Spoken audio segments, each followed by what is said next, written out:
Welcome back, everyone, to the deep dive.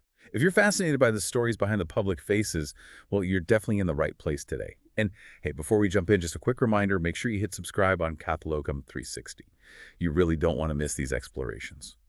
Okay, so today we're diving into a really powerful, pretty hidden chapter in the life of the global superstar, Vijay. Our goal here is to explore how this intense personal tragedy sort of quietly forged his incredible strength. We're drawing everything from this one compelling source, the story behind the silence. Vijay's powerful story. It's fascinating, isn't it? How much can lie beneath the surface? We see Thalapathy, the commander, this huge presence on screen. But this source, it really pulls back the curtain on something very early, very private, a deep sorrow. Yeah, and the contrast is just so stark. The source paints this picture, before all the fame, of him as just a little boy, full of energy, apparently quite loud, playful, maybe even a little mischievous. Exactly. A really vibrant kid.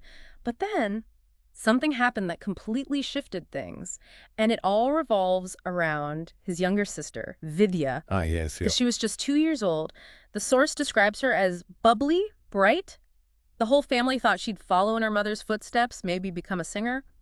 And Vijay, who was 6 at the time, was just incredibly attached to her. She was, well, the heart of the family, really. That bond makes what happened next just devastating to think about. It really does. Tragedy struck. Completely unexpected. Vidya passed away at 2 years old. 2, wow.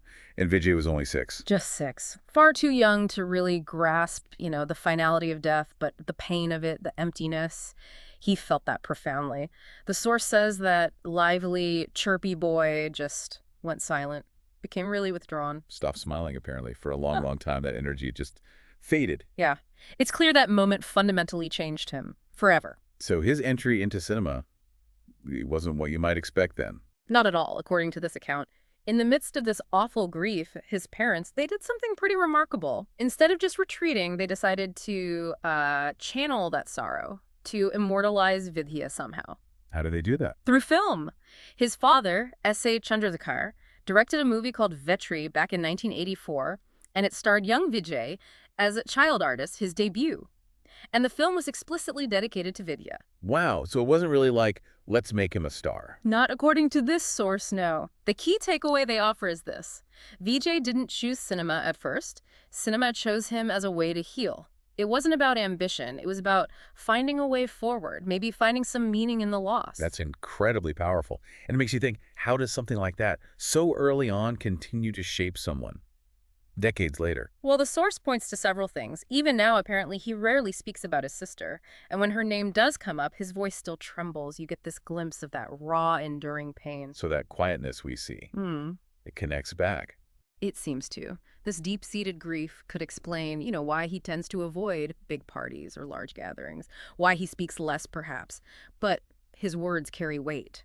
Why he quietly champions things like children's education, not for publicity, but from a really personal place, and why family is just paramount, absolutely everything to him. So that famous quiet demeanor, it's not just being calm or reserved then. The source suggested something more. Exactly. The book puts it beautifully. His silence is not just calmness, it's strength born from heartbreak. The idea is that the pain didn't crush him, it actually built him in a way, forged this resilience. Behind the megastar, you still see the big brother who carries that memory, whose quietness is a sign of that strength. This really does change how you might see him. Uncovering this hidden story, this deep loss, it really highlights how it became such a core part of his identity. It definitely makes you think, doesn't it? How our own deep experiences, even the really painful ones, might forge strengths we don't always recognize. In ourselves or in the people around us. It's huge. Yeah, something powerful to consider. Thank you so much for joining us for this deep dive. And one last time, don't forget to subscribe to Cathalocum 360 so we can keep exploring these incredible stories together. See you next time.